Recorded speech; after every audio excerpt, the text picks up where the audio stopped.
मैंने शमशान में उनकी भी कब्रें देखी हैं जो इस डर से न बोले कि बोलेंगे तो मारे जाएंगे। नमस्कार दोस्तों, मैं अनुराग ओझा। कैसे हैं आप लोग? ठीक ही होंगे। जो बजट आया है ना साहब, वो छात्र विरोधी है। मैं आपको बताऊंगा साहब, क्योंकि ये जो बजट आया है साहब, उसमें से 4% शिक्षा पर और स्वास्थ्य पर है। शिक्षा और स्वास्थ्य इस देश की रीढ़ की हड्डी है।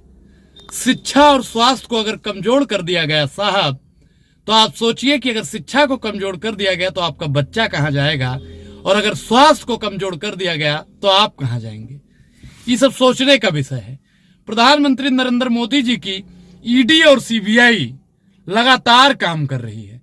ईडी और सीबीआई इस प्रकार से सक्रिय हो गई है, विपक्षी नेताओं के घर पे बार बार जा रही है, चाहे वो लालू प्रसाद यादव जी पर हो या विपक्ष के और भी नेताओं पर हो। ईडी और सीबीआई साहब सिर्फ और सिर्फ विपक्ष को खत्म करना चाहती है। कहीं ना कहीं प्रधानमंत्री नरेंद्र मोदी जी का कठपुतली बनकर रह गया है ईडी और सीबीआई। ईडी और सीबीआई भाजपाइयों के यहां क्यों नहीं जाता है? भाजपाइयों के यहां इसलिए नहीं जाता है क्योंकि वो भाजपा में शामिल है। अगर विपक्ष का नेता ईडी और सीबीआई से डरकर भारतीय जनता पार्टी की सदस्यता ले लेता है, अजीत दादा की तरह और हेमंत विश्वकर्मा की तरह, तो ईडी और सीबीआई रास्ता घर का भूल जाएगी। हेमंत विश्वकर्मा कितना बड़ा भ्रष्टाचारी हुआ करते थे, अमित शाह भी कहा करते थे। लेकिन जैसे ही उन्होंने सदस्यता ली, तैसे ही उनका सारा भ्रष्टाचार खत्म हो गया। आपको पता होगा कि झारखंड का मुख्यमंत्री सुरेन साहब भारतीय जनता पार्टी की सदस्यता नहीं लिए, ईडी और सीबीआई से लड़ते रहे और उनको जेल जाना उन्होंने कबूल किया, भाजपा में जाना उन्होंने कबूल नहीं किया साहब। उनको मालूम है आदिवासियों का दर्द क्या होता है। आदिवासियों की बात समझने वाला अगर कोई नेता है तो सुरेन साहब है। आदिवासी को जो वनवासी कहा करते थे ना, उनको एक मुख्यमंत्री साहब रास नहीं आया। वो नहीं चाहते थे कि कोई आदिवासी मुख्यमंत्री रहे। वो चाहते हैं कि भाजपा में जो रहे वो रहे। भाजपा किस हद तक गिर रही है आप लोग सोचिए। मैं 4% बजट पे ही बात करूंगा कि 4% बजट क्यों आखिर शिक्षा और स्वास्थ्य पर आया है। शिक्षा और स्वास्थ्य को मजबूत करने के लिए नेहरू जी भी कहा करते थे, इंदिरा जी भी कहा करती थी, पटेल साहब भी कहा करते थे, यहां तक कि अटल बिहारी वाजपेयी जी भी कहा करते थे कि शिक्षा और स्वास्थ्य मुक्त होना चाहिए। लेकिन आज की जो निकम्मी सरकार है, वो बात सिर्फ और सिर्फ 4% ला रही है साहब। 4% में शिक्षा को कितना बेहतर किया जा सकता है आप लोग सोचिए। महंगाई और बेरोजगारी पर साहब 8 करोड़ या 9 करोड़, तुम 10 करोड़ की बजट ले आओ साहब, लेकिन जब बजट युवाओं के हक में नहीं रहेगा ना, तो हम बोलेंगे जरूर। जैसे मैंने आपको मोन्टाज में ही सुना है कि कुछ लोग इसलिए मारे गए क्योंकि वो कहते थे कि अगर बोलेंगे तो मारे जाएंगे। मरना तो है साहब एक दिन। तो इससे बेहतर है कि आप लोग बोला करिए, सरकार से सवाल पूछा करिए, क्योंकि बोलता वही है जिनमें जान होती है, अकड़ तो मुर्दों की पहचान होती है।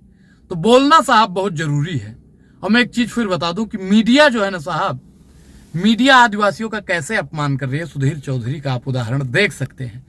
खैर उन्होंने माफीनामा लिख दिया है, लेकिन एक चीज है ना कि पहले चोट दो फिर माफी लिख दो, उससे साहब काम होने वाला नहीं। ये माफी वीर के ही वंशज हैं जो माफी लिखते हैं।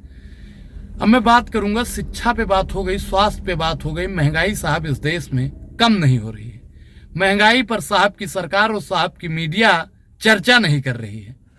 देश की आर्थिक स्थिति कैसी है? अगर देश को अर्थ से मजबूत कर दिया जाए ना, तो देश सोने की चिड़िया बन जाएगी। देश को सोने की चिड़िया बनने से रोकने वाली भी अगर कोई सरकार है तो वर्तमान सरकार है साहब।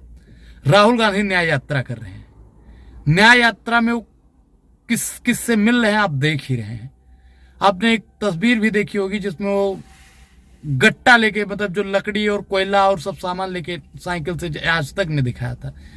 आज की सरकार साहब और आज की मीडिया राहुल गांधी के यात्रा को, पद यात्रा को नहीं दिखा रही है।